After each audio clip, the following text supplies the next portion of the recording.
그때 헤롯 왕이 손을 들어 교회 중에서 몇 사람을 헤아려 하여 요한의 형제 야고보를 칼로 죽이니 유대인들이 이 일을 기뻐하는 것을 보고 베드로도 잡으려 할세. 때는 무교절 기간이라. 잡음에 옥에 가두어 군인 내식인 네페에게 맡겨지키고 유월절 후에 백성 앞에 끌어내고자 하더라. 이에 베드로는 옥에 갇혔고 교회는 그를 위하여 간절히 하나님께 기도하더라. 헤롯이 잡아내려고 하는 그 전날 밤에 베드로가 두 군인 틈에서 두 쇠사슬에 매어 누워 자는데 파수꾼들이 문 밖에서 옥을 지키더니 호련히 주의 사자가 나타나매 옥중에 광채가 빛나며 또 베드로의 옆구리를 쳐 깨워 이르되 급히 일어나라. 하니 쇠사슬이 그 손에서 벗어지더라. 띠를 띠고 신을 신으라. 베드로가 그대로 하니 겉옷을 입고 따라오라. 베드로가 나와서 따라갈새 천사가 하는 것이 생시인 줄 알지 못하고 환상을 보는가 하니라. 이에 첫째와 둘째 파수를 지나 시내로 통한 쇠문에 이르니 문이 저절로 열리는지라. 나와서 한 거리를 지나매 천사가 곧 떠나더라. 이에 베드로가 정신이 들어 이르되 내가 이제야 참으로 주께서 그의 천사를 보내어 나를 헤롯의 손과 유대 백성의 모든 기대에서 벗어나게 하신 줄 알겠노라. 깨닫고 마가라 하는 요한의 어머니 마리아의 집에 가니 여러 사람이 거기에 모여 기도하고 있더라. 베드로가 대문을 두드린데 로데라 하는 여자아이가 영접하려 나왔다가 베드로의 음성인 줄 알고 기뻐하여 문을 미처 열지 못하고 달려들어가 말하되 베드로가 대문 밖에 섰더라. 내가 미쳤다. 하나 여자아이는 힘써 말하되 참말이라. 그러면 그의 천사라. 베드로가 문 두드리기를 그치지 아니하니 그들이 문을 열어 베드로를 보고 놀라는지라.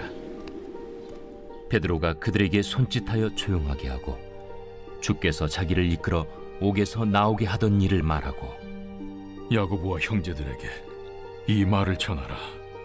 하고 떠나 다른 곳으로 가니라. 날이 새매 군인들은 베드로가 어떻게 되었는지 알지 못하여 적지 않게 소동하니 헤롯이 그를 찾아도 보지 못하매 파수꾼들을 신문하고 죽이라 명하니라. 헤롯이 유대를 떠나 가이사라로 내려가서 머무니라. 헤롯이 두루와 시돈 사람들을 대단히 노여워하니 그들의 지방이 왕국에서 나는 양식을 먹는 까닭에 한 마음으로 그에게 나아와 왕의 침소 맡은 시나 블라수도를 설득하여 화목하기를 청한지라. 헤롯이 나를 택하여 왕복을 입고 단상에 앉아 백성에게 연설하니 백성들이 크게 부르되 이것은 시의 소리요 사람의 소리가 아니라. 헤롯이 영광을 하나님께로 돌리지 아니하므로 주의 사자가 곧 치니 벌레에게 먹혀 죽으니라. 하나님의 말씀은 흥왕하여 더하더라. 바나바와 사울이 부조하는 일을 마치고 마가라 하는 요한을 데리고 예루살렘에서 돌아오니라. 새벽 영성 기도 시간입니다. 오늘은 사도행전 12장 말씀 함께 살펴보겠습니다. 예수님의 십자가 사건과 부활 이후 복음의 증인들이 사역을 시작했습니다. 사도행전에 따르면 최초의 순교자가 누구라고 하죠? 유대인들의 돌에 맞아 죽은 스데반 집사가 기독교 2000년 역사에 최초의 순교자라고 말합니다. 그렇다면 사도 중에 가장 먼저 순교한 이는 누구일까요? 오늘 본문에 나오는 헤롯 왕에게 참수형을 당한 야고보입니다. 그는 사도 중에서 순교한 최초의 사도였습니다. 오늘 본문을 보시면 또 한 명의 사도가 나오죠. 누구입니까? 베드로입니다. 헤롯은 야고보가 죽은 일을 유대 사람들이 기뻐하는 것을 보고서 베드로 또한 죽이려 했습니다. 하지만 베드로를 즉시 죽이지는 않았어요. 왜일까요? 그때가 마침 유대인 최고 명절인 유월절이 시작되는 때였기에 절기가 끝나기를 기다려야 했습니다. 그래서 헤롯은 군사 4명을 한 조로 편성하고 내조로 하여금 교대로 베드로를 감시하게 했습니다.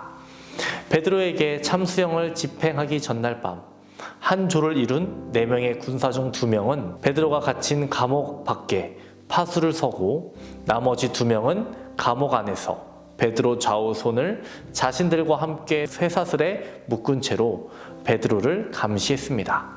수사관들이 흉악범을 연행할 때 범인이 도망가지 못하게끔 자신의 한쪽 손과 범인의 한쪽 손을 수갑으로 연결하는 것처럼 한 것입니다.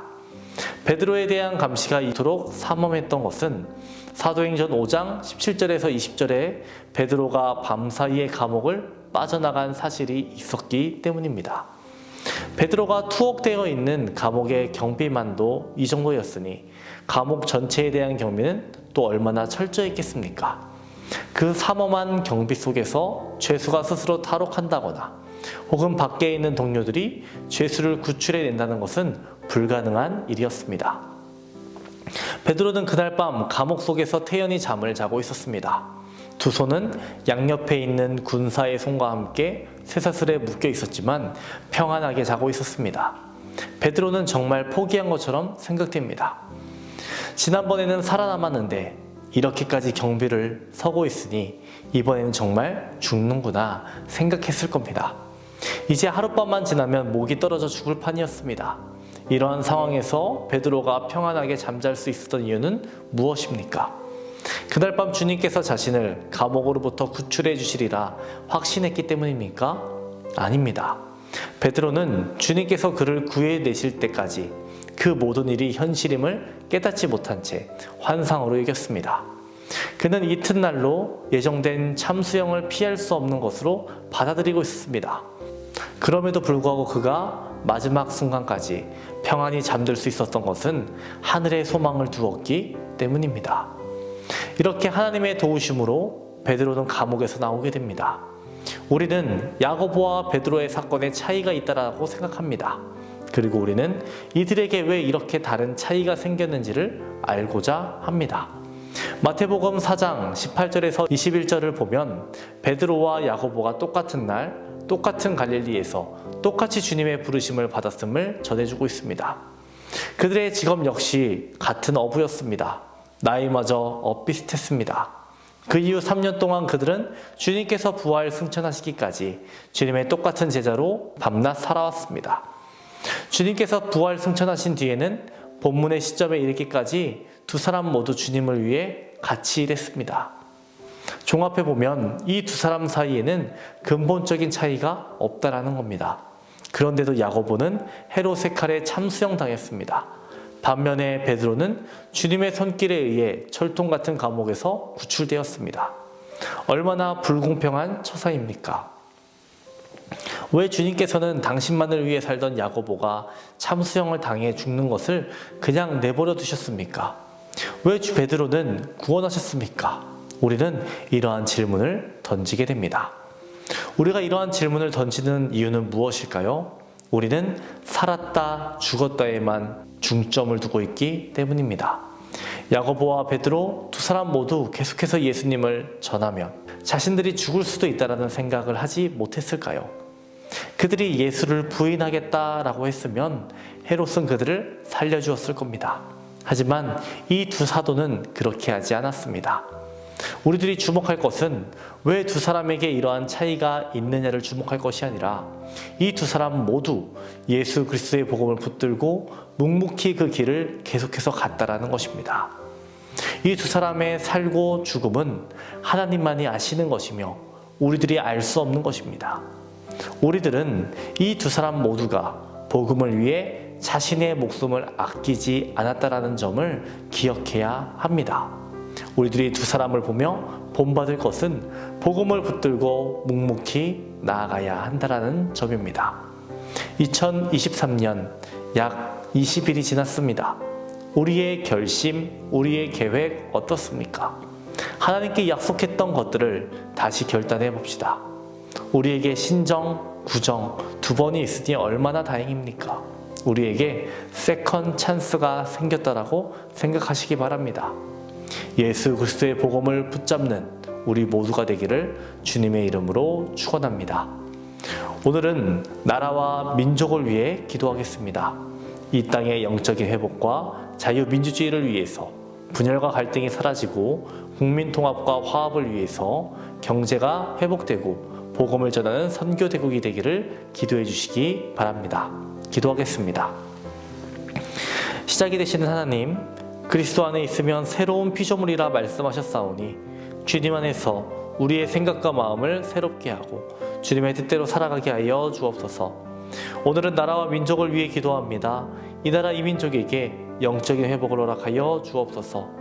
자유민주주의가 무너지지 않게 하여 주시고 분열과 갈등 사라지고 국민통합과 화합이 이뤄지게 하시고 또한 경제가 회복되고 복음을 전하는 선교대국 되게 하여 주옵소서. 담임 목사님의 사역 가운데 항상 함께 하여 주시옵소서. 말씀과 계시의 영을 부어주시옵소서. 말씀 선포되는 곳마다 죽어가는 영혼들 살려주시고 얼음처럼 차갑고 바위처럼 굳은 심령들 마음 녹여주시고 부드럽게 하여 주옵소서. 퇴임을 위해 기도하는 성도 있습니다. 자녀를 허락하여 주옵소서. 사고로 입원한 성도 일으켜 주시옵소서. 투석으로 어지럼증으로 디스크로 고생하는 성도들 주님 참된 평안을 허락하여 주시옵소서. 뇌출혈로 수술하신 호암봉 장로님, 배경인 권사님 후유증 없이 온전히 회복되게 도와주시옵소서. 암투병 중에 있는 박시성 권사님, 유은영 권사님, 김시아 권사님, 이영숙 권사님, 이명숙 권사님, 오유미 성도님, 이동춘 성도님, 박서연 청년, 유경민 청년 주의 보혈로 덮어 주시옵소서. 주의 광선을 비춰 주시옵소서. 주님 깨끗이 나을 수 있게 도와주시옵소서. 연로하신 장로님, 권사님, 집사님들 추운 날씨 속에서도 강건케 하여 주시옵소서. 주께서 주시는 평안함과 형통함을 누리게 하여 주시옵소서. 우리의 힘과 능력이 되시는 예수님의 이름으로 기도합니다. 아멘.